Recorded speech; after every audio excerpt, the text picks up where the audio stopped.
Hall तालियों की गड़गड़ाहट से गूंज रहा था। सभी के जुबान पर बस दो ही नाम थे, निहारिका और हरमन।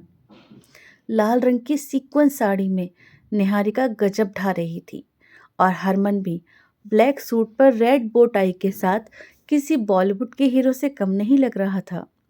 उस पर उन दोनों की कातिलाना मुस्कान, गजब का आपसी तालमेल, कोई भी दंपति उनके सामने टिक नहीं पा रहा था। यही खासियत थी इस जोड़े की, निहारिका और हरमन की। और आज की मेरी कहानी भी है इन्हीं पर आधारित, निहारिका और हरमन के जीवन पर। हर बार की तरह इस बार भी निहारिका और हरमन ने वैलेंटाइन डे की पार्टी में इस प्रतियोगिता में बेस्ट कपल का खिताब जीता। स्टेज पर जब उनके हाथों में ट्रॉफी थमाई गई तो खुशी से दोनों ने ही एक दूसरे को गले लगा लिया। हरमन ने अपनी जीत का सारा श्रेय अपनी पत्नी निहारिका को दिया और श्रेय देते हुए उसके माथे पर अपना प्रेम रूपी चुंबन अंकित कर दिया। निहारिका और हरमन एक तरफ जहां सभी इस खूबसूरत प्रेमी जोड़े से जल रहे थे, वहीं औपचारिकतावश उनको बधाइयां भी देनी पड़ रही थीं। तो बधाइयां भी दे रहे थे, लेकिन खुशी से नहीं, थोड़ा दुख के साथ। इन दोनों के बारे में थोड़ा सा आपको बता दूं। निहारिका और हरमन का प्रेम विवाह लगभग 15 सालों पहले एक मंदिर में हुआ था, क्योंकि दोनों के ही माता पिता इस रिश्ते के खिलाफ थे। प्यार के आगे किसकी चलती है। दोनों ने अपने घर से भागकर शादी कर ली। शादीशुदा जीवन की कुछ ऊंच नीच से जूझते हुए उनकी जिंदगी में जल्दी ही एक प्यारा सा फूल खिल गया, जिसका नाम उन्होंने कबीर रखा। जानती हूँ आप थोड़ा हैरान हैं कि शादी के 15 सालों बाद भी इतना प्यार। हाँ, कभी कभी कुछ रिश्ते ऐसे होते हैं जिनमें प्यार हमेशा ही कायम रहता है। हरमन ने कहने को तो एक छोटे से रेस्टोरेंट से शुरुआत की थी, लेकिन उसकी मेहनत के कारण अब वो कई शहरों में अपने होटल की बहुत सारी शाखाएं फैला चुका है। दूसरी तरफ निहारिका पति के द्वारा सताई गई महिलाओं की मदद करती है। उनकी मदद के लिए उसने एक एनजीओ के साथ काम कर रही है। ये दोनों ही पति पत्नी अपने अपने क्षेत्र में बहुत नाम कमा रहे हैं। वैलेंटाइन डे की पार्टी में वापस आ जाते हैं।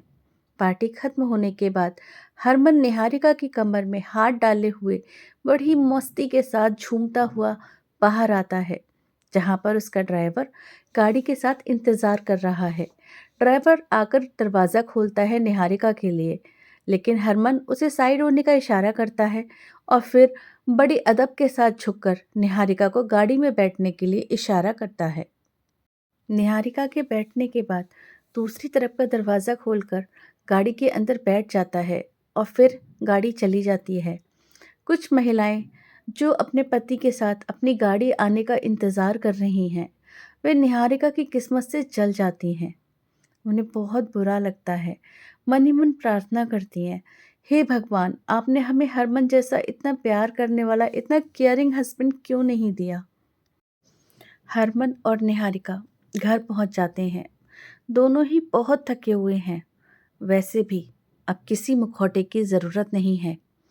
हरमन अपने कमरे की तरफ जाता है और निहारिका कबीर के कमरे में।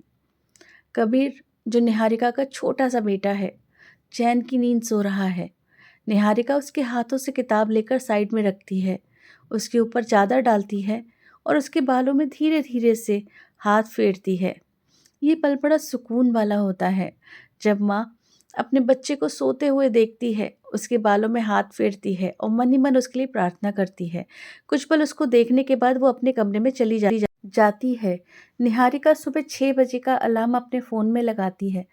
वैसे तो वो 6 बजे खुद ही जाग जाती है, लेकिन आज उसको सोने में बहुत देर हो गई है और अगर कबीर उसके जागने से पहले जाग गया तो। निहारिका और हरमन ने पिछले 2 सालों से एक राज सफ़ी से छुपा के रखा है। दुनिया के सामने दिखने वाला यह आदर्श कपल असल में 2 सालों से ये पति पत्नी एक छत के नीचे तो रहते हैं, लेकिन अलग अलग कमरों में रहते हैं।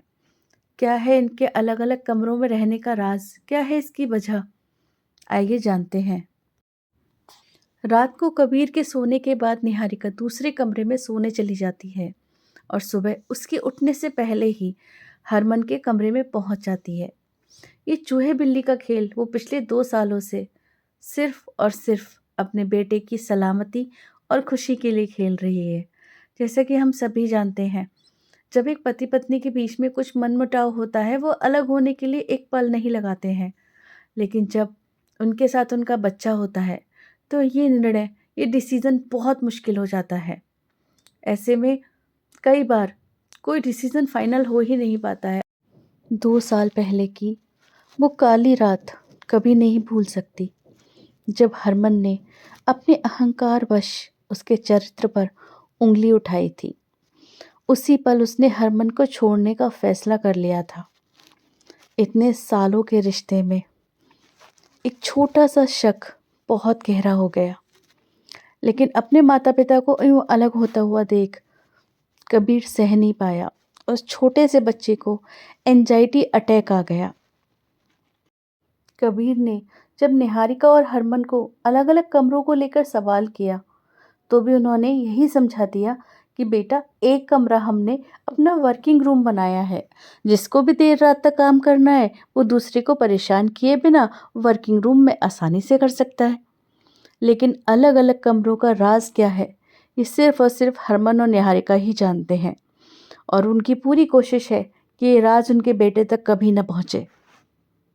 कबीर, निहारिका और हरमन दोनों के ही दिल का टुकड़ा, दोनों की ही जान था।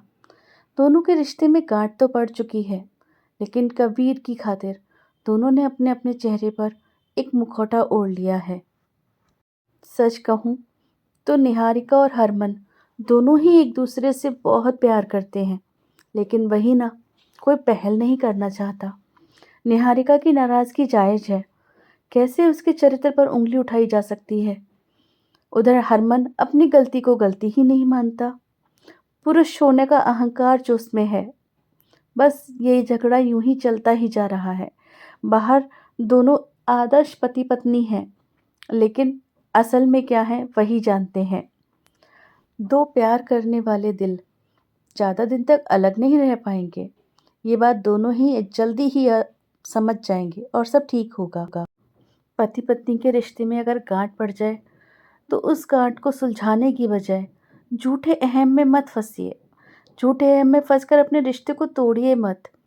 हम अक्सर ये भूल जाते हैं कि रिश्ते तोड़ने का परिणाम हमसे अधिक हमारे बच्चों को झेलना होगा।